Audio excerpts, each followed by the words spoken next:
Hello everyone. Video में हम discuss करेंगे E20 पेट्रोल के बारे में। देखो, इंडिया ने जो है India has completed its transition to E20 petrol. ठीक है, मतलब हमने 20% इथेनॉल जो है वो ब्लेंड किया है किसमें, अपने 80% पेट्रोल के साथ। ठीक है, और ये टारगेट हमने 2030 तक अचीव करना था, बट हमने ये 5 साल पहले ही अचीव कर लिया।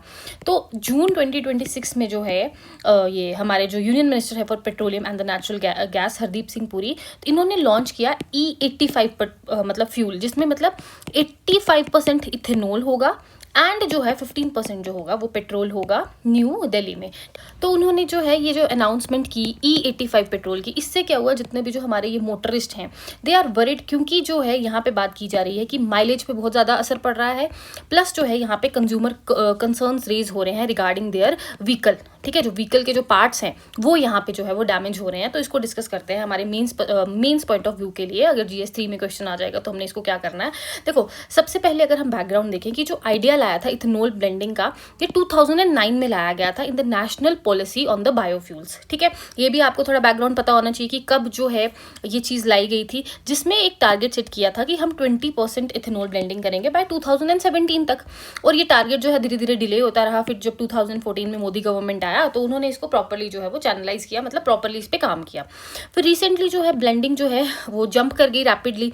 इथेनॉल कंटेंट जो हमने पहले E10 पे फोकस करना था, E20 भी हमने अचीव कर लिया विद इन 3 ईयर्स में। ठीक है ना, और this was originally plan to happen gradually over 8 years. अभी हमने डिस्कस किया कि 2030 तक हमने टारगेट रखा था, बट ये चीज़ हमने जल्दी कर ली। ठीक है, ट्रांजिशन काफ़ी ज़्यादा फास्ट था, especially for the older vehicles which are certified only for the E10 fuel, came without adequate consumer warnings, leaving many motorists feel short-changed। मतलब हमने फोकस किया था पहले E10 पे, तो उसके हिसाब से जो है वो गाड़ियाँ बन के आने लगी। ठीक है, बट यहाँ पे E20 E85 तक बात कर रहे हो, तो भाई जो गाड़ियाँ हैं उनको भी तो आने दो ना, इतनी जल्दी क्या है। मतलब सिंपली कंज्यूमर्स का ये कंसर्न है। फिर उसके बाद जब वर्ल्ड इन्वायरमेंट डे था 2026 में, तो यूनियन मिनिस्टर ने अनाउंस किया E85 के लिए, जिसमें 80 to 85% जो है वो इथेनॉल होगा, जिसकी मतलब this marks the commercial roll out of the high ethanol fuel for the flex fuel vehicles के लिए। अब ये फ्लेक्स फ्यूल व्हीकल्स क्या है कि ये फ्लेक्सिबल है, लाइक फ्लेक्सिबल फ्यूल जो है वो यूज कर सकती हैं। ठीक है, तो ये जो है अभी तक का सिनेरियो है। ठीक है, याद रखना कि ये इंट्रोड्यूस कब किया गया था। अब इसके बेनिफिट्स पहले देखते हैं कि गवर्नमेंट क्यों जो है इसको पुश कर रही है, क्या क्या इसके बेनिफिट्स हैं। सबसे पहले देखो, वॉर है, वॉर की वजह से ऑयल इंपोर्ट्स जो हैं पता है कितने ज़्यादा कॉस्टली हो गए हैं, पता नहीं अब मिलेंगे भी या नहीं मिलेंगे, क्योंकि जो वॉर का सिनेरियो है। तो इससे हमारी एक एनर्जी सिक्योरिटी होगी। प्लस जब हम इंपोर्ट कर रहे हैं ऑयल को, जो इतना महंगा हो गया, तो हम अपने मतलब डॉलर में हमें पे करना है ना, तो हम अपने जो फॉरेक्स है उसको सेव करते हैं। तो since 2014 the EBP has saved over, ठीक है, इथेनॉल ब्लेंडेड पेट्रोल ने 1.84 लाख करोड़ जो है वो फॉरेन एक्सचेंज में सेव किया है, and substituted nearly 302 lakh metric tonne of crude oil imports. तो दिस इज द बेनिफिट। ये डेटा आपको मेंशन करना है एग्जाम में, उसी के मार्क्स मिलेंगे आपको। देन अगर हम इन्वायरमेंटल गेन्स की बात करें, कार्बन एमिशंस जो है ना वो इसके काफ़ी लो हैं by 30% compare to the E10 fuel. अब सोचो अगर ये E85 आ जाएगा तो इसके एमिशंस और रिड्यूस हो जाएंगे, अगेन अ बेनिफिट। फिर जो हमारे फ्लेक्सिबल फ्यूल व्हीकल्स हैं, using the E85 can reduce the life cycle, मतलब सिंपल सी बात की गई है कि जो ग्रीन हाउस गैसेज हैं उनको रिड्यूस करेंगे। और E85 के पास जो है 61% तक जो है गैस एमिशंस को जो है ये कम कर सकता है compare to the conventional petrol. Plus जो है ethanol offers a higher octane rating leading to a better engine performance and cleaner consumption होती है। तो these are the environmental gains जो हम अपने एग्जाम में मेंशन कर सकते हैं। फिर अगर हम फार्मर्स की बात करें, तो जो हमारे अन्नदाता हैं, जो फूड प्रोवाइडर्स हैं, इनको क्या बना दिया गया है, ऊर्जा दाता, मतलब energy providers with over 1.36 lakh crore जो है फार्मर्स को पे किया गया सिंस 2014-15 में, किसके लिए, इथेनॉल को उनसे लेने के लिए। तो ये सारे जो है ये बेनिफिट्स हैं जो गवर्नमेंट देख रही है कि ये बेनिफिट्स हो सकते हैं। देखो, मैंने एक इथेनॉल ब्लेंडिंग पे ना एक और पहले की वीडियो जो है अपलोड की थी, उसमें इसके पीछे की साइंस के बारे में भी डिस्कस किया है, तो वो अभी हम यहाँ पे नहीं डिस्कस करेंगे। अगर आपको डिटेल में देखना है तो आप एक काम करो, उस वीडियो को देख सकते हो, लिंक मैं इसका नोट्स में यहाँ पे डाल दूंगी। ठीक है, ओके। अब प्रॉब्लम कहाँ पे आ रही है, व्हाट इज द कंसर्न, यहाँ पे क्या क्या है। देखो, जो 3 की प्रॉब्लम्स है ना with the higher ethanol blends, यहाँ पे देखते हैं कि सबसे पहले यहाँ पे जो फ्यूल की इकोनॉमी है वो ड्रॉप ही है। ठीक है, there is a genuine and the measurable drop in the mileage when using the higher ethanol blends, particularly in the vehicles not originally design for them. देखो, एक व्हीकल है वो पेट्रोल से चलता है, अगर आप उसको इथेनॉल से चलाओगे तो उसकी जो वो है माइलेज है, जो इंडियंस का मेन कंसर्न होता है कि भाई जब गाड़ी लेनी है माइलेज भी देखते हैं, तो वो जो है वो ड्रॉप हुई है। ठीक है, एंड एंड अगर हम बेसिक केमिस्ट्री की बात करें, इथेनॉल का जो कैलोरीफिक वैल्यू है पेट्रोल से कम है, ठीक है ना। अगर कैलोरीफिक वैल्यू लो है दैट मीन्स एनर्जी जो है ये ज़्यादा इथेनॉल चाहिए in order to produce more energy, ठीक है। यही होता है ना कैलोरीफिक वैल्यू की इथेनॉल की कम है कंपैरेटिवली अगर हम पेट्रोल की बात करें। तो इससे क्या होगा, जो माइलेज है वो रफली जो है 30% लेस माइलेज होगी, जो अनएडाप्टेड व्हीकल्स हैं उनकी बात की गई है। And this impact also isn't linear as blending levels increase the drop in the performance intensifies further। जैसे जैसे ज़्यादा पेट्रोल को ब्लेंड करोगे इथेनॉल के साथ तो जो ये माइलेज है ये और जो है वो गिरती हुई दिखाई दी जाएगी इन द अनएडाप्टेड व्हीकल्स। तो this was the first main problem. Second है कि risk of the vehicle part damage. अब इथेनॉल जो है ये हाइग्रोस्कोपिक है, मतलब ये कि ये अट्रैक्ट और होल्ड करता है वाटर मॉलिक्यूल्स को अपनी सराउंडिंग्स में।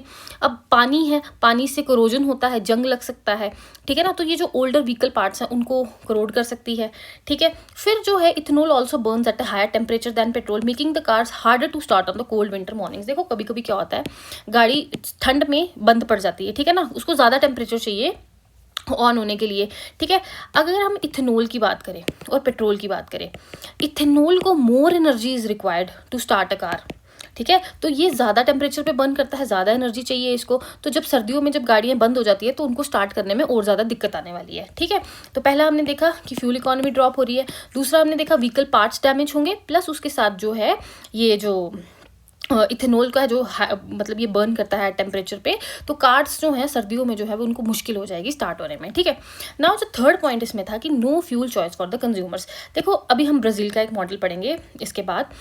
ब्राज़ील में क्या है कि आप पेट्रोल पंप पे जाओ, आप उनको बोलो कि आपको E20 पेट्रोल लेना है, E10 पेट्रोल लेना है, E60 लेना है, E40 लेना है, वो आपको उस हिसाब से आपकी गाड़ी में पेट्रोल डाल देंगे, क्योंकि जो आपकी गाड़ी है उसके accordingly you can demand the petrol in the Brazil. But यहाँ पे इंडिया में ऐसा नहीं है, क्योंकि यहाँ पे डिफरेंट इथेनॉल ब्लेंड लेवल जो है वो नहीं अवेलेबल है, ठीक है। बट ब्राज़ील में law mandates a price discount for higher ethanol blend.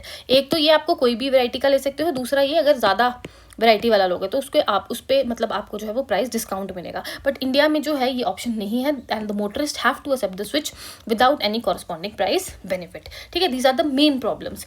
Now other इसमें प्रॉब्लम्स क्या क्या देखी जा रही हैं, फूड वर्सेस फ्यूल डिबेट, कि हमने जो है 1G जो हमारी फीड स्टॉक है उन पे हमने ज़्यादा रिलायंस किया है, जैसे कि शुगर केन और मेज़, ठीक है। इसकी वजह से फूड सिक्योरिटी पे जो है वो कंसर्न्स रेज हो रहे हैं और वाटर कंजम्पशन पे, क्योंकि जो शुगर केन है ये काफ़ी ज़्यादा वाटर इंटेंसिव क्रॉप है। तो ये जो डाइवर्जन है आपका मेज़ का to ethanol has also pressured the poultry and the starch sectors. तो यहाँ पे एक ये वाली प्रॉब्लम आ रही है। Then economic viability, despite ethanol blending being cheaper to produce domestically, the final price for E20 has not seen a proportional drop, partly due to infrastructure cost and the unchanged taxes। पहला मतलब हमें तो लगा कि हाँ ethanol blending वाला petrol लाएंगे rates कम हो जाएंगे, बट ऐसा है नहीं, क्योंकि इंफ्रास्ट्रक्चर बनाने में ही जो है वो हमारी कॉस्ट लग गई, तो पेट्रोल की कॉस्ट नहीं कम कर पा रहे, टैक्सेस जो हैं वो भी अनचेंज्ड है। तो इसकी वजह से जो है इसकी इकोनॉमिक वायबिलिटी भी जो है वो अभी तक नहीं जो है एक अच्छे लेवल पे देखने को मिली है। फिर E85 के स्पेसिफिक्स की अगर हम बात करें, is currently only for the flex fuel vehicles. Existing E20 vehicles cannot use it. Clear labeling is mandated to prevent the misfueling। देखो जो E85 है ना ये यूज़ ही इनमें होगा फ्लेक्स फ्यूल व्हीकल्स में। अगर आप अपनी नॉर्मल गाड़ी में डलवाओगे तो वो E20 तक ही काम करेगा, उससे ज़्यादा ये काम नहीं करेगा, आपकी गाड़ी जो है वो डैमेज हो सकती है। So these are the other challenges. तो ये सारे चैलेंजेस जो है वो आप अपने एग्जाम में लिख सकते हो, क्योंकि क्वेश्चन यहीं से आएगा कि प्रॉब्लम्स क्या क्या आ रही हैं। फ़ायदे तो हैं लेकिन प्रॉब्लम्स कहाँ पे हैं, ठीक है। ओके नाउ अब हम यहाँ पे ब्राज़ील का मॉडल देखते हैं कि जो ब्राज़ील है it offers a useful comparison. इसका जो इथेनॉल प्रोग्राम है ना ये 1970s में स्टार्ट हुआ था। क्यों हुआ था? क्योंकि ग्लोबल ऑयल मार्केट अनसर्टनिटीज़ थी। फिर 5 ओवर 5 डिकेड्स जो है इन्होंने एक अच्छा सा फ्यूल इकोसिस्टम जो है वो लॉन्च किया using the sugarcane based ethanol. And today almost every Brazilian fuel pump consumers can choose between the blended petrol, मतलब कोई भी ऑप्शन ले सकते हैं वो। एंड ऑल्सो इन्होंने फ्लेक्स फ्यूल कार्स को भी प्रमोट किया कि अलाउ किया कंज्यूमर्स को to fill up with whichever fuel option is cheaper on a given day. और E100 जो था वो ज़्यादा थोड़ा सस्ता था। और उसके बाद प्राइस इंसेंटिव दिया फ्लेक्स फ्यूल कार्स को, अगर आपने खरीदना है तो आपको ज़्यादा टैक्स बेनिफिट मिलेगा। By the late 1980s 9 out of every 10 new cars sold there could run entirely on the ethanol. Ethanol's ability to improve the acceleration made it further attractive in a country where the motorsport enjoys a passionate following. But India में consumers currently have no choice or a price differential at the pump, a key structural difference that experts believe that India could learn from as it moves towards the higher ethanol blends। तो आप ये भी example जो है वो show कर सकते हो which will enhance your answer, ठीक है। अब वे फॉरवर्ड में हम क्या कर सकते हैं कि प्रमोट करो एफएफबीज को, कि फ्लेक्स फ्यूल व्हीकल्स को प्रमोट करो, उन पे टैक्स बेनिफिट्स जो है वो गवर्नमेंट प्रोवाइड कर सकती है। जो E100 या E100 तक भी जो है पूरे इथेनॉल पे भी जो है वो चले फ्यूल व्हीकल्स, ठीक है। फिर boost 2G and 3G biofuels, मतलब जैसे कि हम लोग किस पे फोकस कर रहे हैं, शुगर केन और मेज पे, राइस पे, हमें सेकेंड जनरेशन या थर्ड जनरेशन पे जो है वो फोकस करना चाहिए। जैसे एल्गी हो गया, सेकेंड जनरेशन में आगे जो एग्रीकल्चर रेजिड्यू है उससे हमें इथेनॉल एक्सट्रैक्ट करना चाहिए for the real economic benefits की अगर हम बात करें। फिर कंज्यूमर अवेयरनेस यहाँ पे कर सकते हैं कि क्लियर लेबलिंग होनी चाहिए फ्यूल ब्लेंड्स की एट द पम्प्स पे, और कंज्यूमर्स को एजुकेट करना है अबाउट द व्हीकल कंपैटिबिलिटी। फिर ऑल्सो ट्रांजिशन टू अगर E85 पे हमें जाना तो कार मेकर्स को they have to undertake a fresh engineering work around the engine calibration, fuel system durability, corrosion resistance and material compatibility, along with the fresh homologation, the official certification process confirming a vehicle meets safety, environmental and the roadworthiness standards. So these points you can mention in the way forward, क्योंकि अगर question आएगा यही आएगा कि harms क्या हैं और हम क्या कर सकते हैं इस चीज़ के साथ डील करने के लिए। This is your question for practice, ये आप लोग खुद से जो है वो आंसर करें, इसी पे बेस है, बहुत ईजी क्वेश्चन है। बाकी कोई डाउट है या अगर आपको कोई टॉपिक है जो आपको नहीं समझ आ रहा है उस पर वीडियो चाहिए तो वो मुझे बताएं कमेंट्स में, तो मैं उस पर वीडियो बना दूँ।